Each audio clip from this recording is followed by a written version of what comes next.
Hello, good evening, everyone. And I want to thank the organizers for giving me the opportunity to to let you hear the Palestinian voice on this. Now, you know, the Hamas operation on the 7th of October,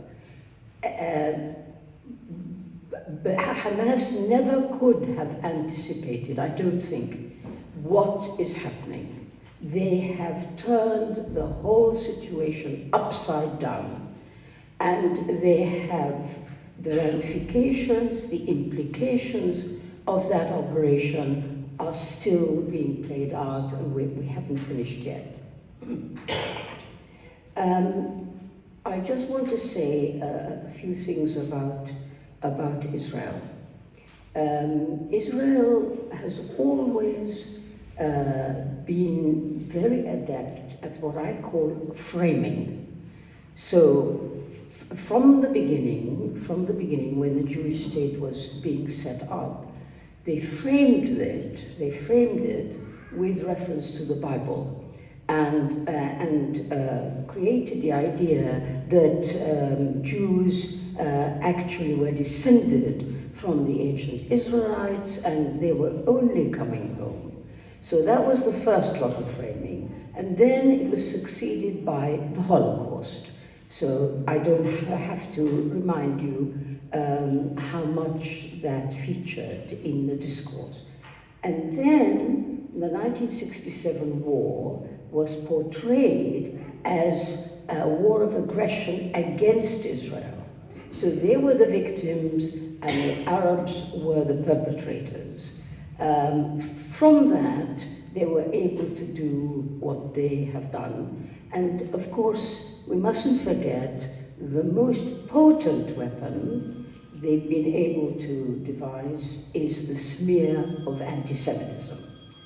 Now, we see it again in the framing of Hamas as purely a terrorist group, mindless, violent, behead babies, lurid accounts which are not substantiated, for which there is no evidence, lurid accounts which have taken hold of a lot of people because the framing of Hamas as terrorists, aliens almost, and they deserve to be, in the language that is being used about them, to be exterminated or eradicated.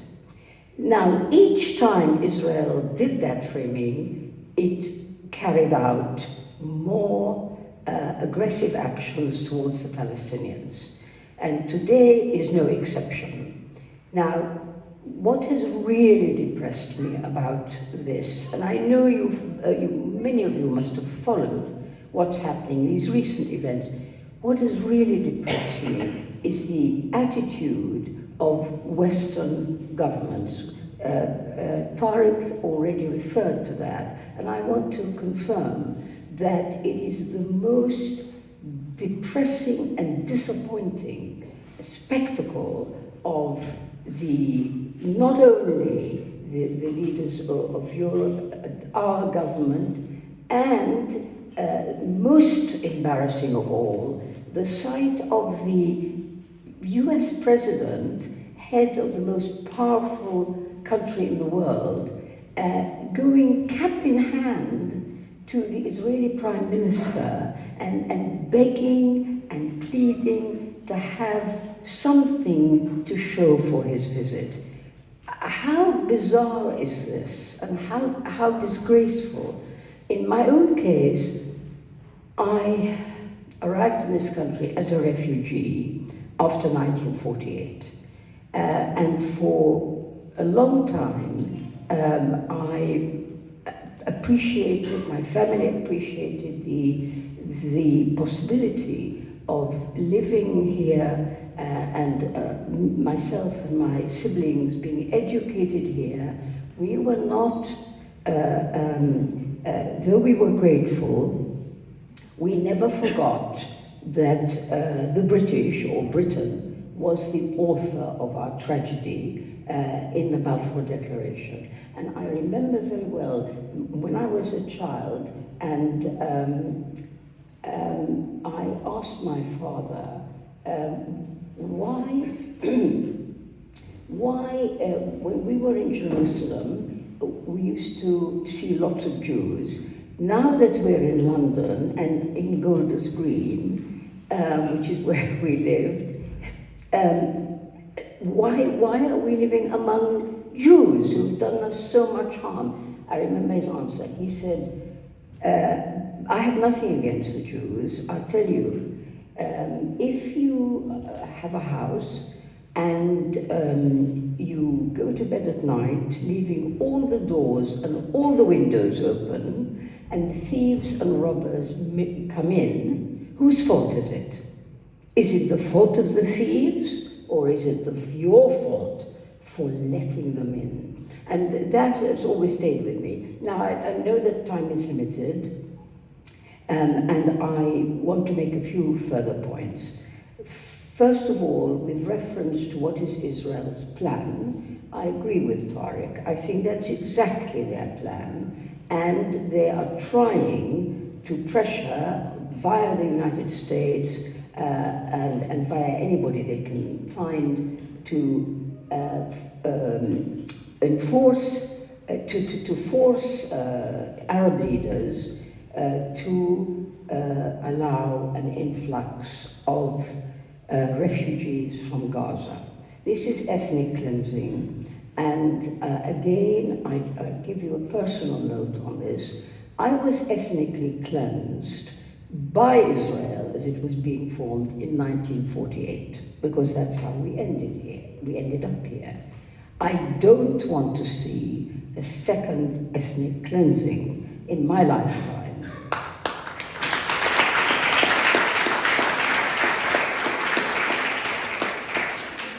And I have no doubt that Israel's plan that it dreams of day and night is getting rid of the population of Gaza into the Sinai Desert, and then getting rid of the population of the West Bank to Jordan. That's its dream. That's what it would like to do. You know, we must also mention that along with the over 4,000 Gazans Israel has killed, from the 7th until now, 2 weeks, the Israelis have killed 81 Palestinians in the West Bank. They also have killed 12 Palestinians in East Jerusalem.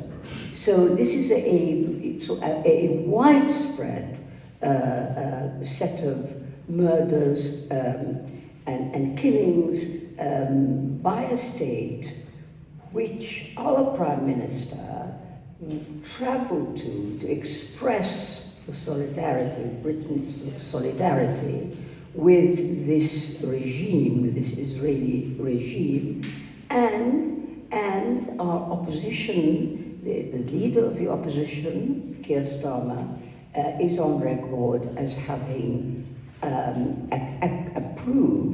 agreed with the war crime that Israel is currently conducting, which is to cut off essentials of life to the population of Gaza. Now, as to what Hamas is, I go back to this framing. Hamas is a group of fighters, resistance. It's a resistance movement, and it's I must say, and I'm not praising the killings of Israelis by any means, but they are very widely admired by the Palestinians because they have managed, they're the only section of Palestinian society who have managed to mount attacks on Israel. Most of them have been limited until this one, and this is truly amazing. I have no doubt that the vicious response by Israel is mostly motivated by their embarrassment and their humiliation at having been caught napping while Hamas fighters broke through the fence that cages Gaza. I have no doubt that they are smarting from that and taking it out on the civilian population. I'm told I have to wind up very soon, and I want to end on a couple of points. First of all, if any of you are asked on any medium or any of that, you need to get back to the presenter, interviewer, by setting out 3 basic points and ask the television, whichever is involved, how come that these basic points are never mentioned? 1, the siege and the blockade of Gaza, which is 17 years old. 2, the occupation of the West Bank and East Jerusalem. And 3, the dispossession of the Palestinians in 1948. Now, I think we need to put that out as a message to get people to understand what's really going on. So, in terminating my remarks, I want to tell you that I am so weary as a Palestinian of seeing the treatment that we have had to endure since before 1948. This is the latest horror in that litany of crimes against us.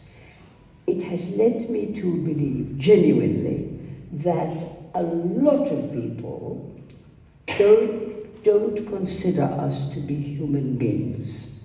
Because if we're framed, again Israel, as subhuman, then, like vermin, we can be killed, wiped out, exterminated.